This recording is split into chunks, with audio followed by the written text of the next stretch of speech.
টিঙ্কুরা second hand LED TV কিনেছে মাত্র 7,000 টাকা। সে তো খুব ভালো কথা। ছেলে বাড়িতে এলে বলো তো ওরকম আমাদের জন্য একটা টিভি কিনে দেয়। না না, আমি বলতে পারবো না। তাছাড়া এরকম ফালতু পয়সা নষ্ট করার আমাদের কোনো মানসিকতা নেই।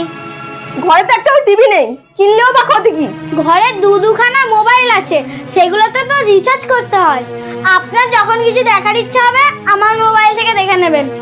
আমি যখনই কিছু কিনতে বলি তখনই তুমি একটা বাহানা দেখিয়ে দাও।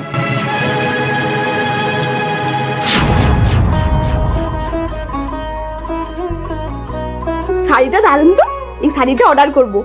বৌমা। হ্যাঁ মা বলুন। বৌমা শাড়িটা দেখো তো, শাড়িটা ভালো না? হ্যাঁ মা ভালো। তাহলে এই শাড়িটা অর্ডার দিয়ে দাও।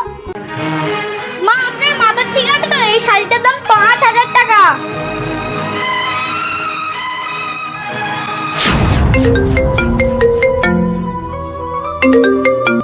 হ্যাঁ বর্ষাদি বলো।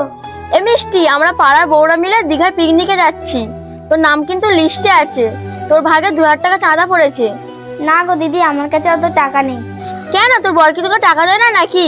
ঠিক আছে, তুই চলে আয়, তোর ভাগের টাকাটা আমরা সবাই মিলে দিয়ে দেবো। না গো দিদি, তবুও আমি যাব না। ঠিক আছে তুই রাখ।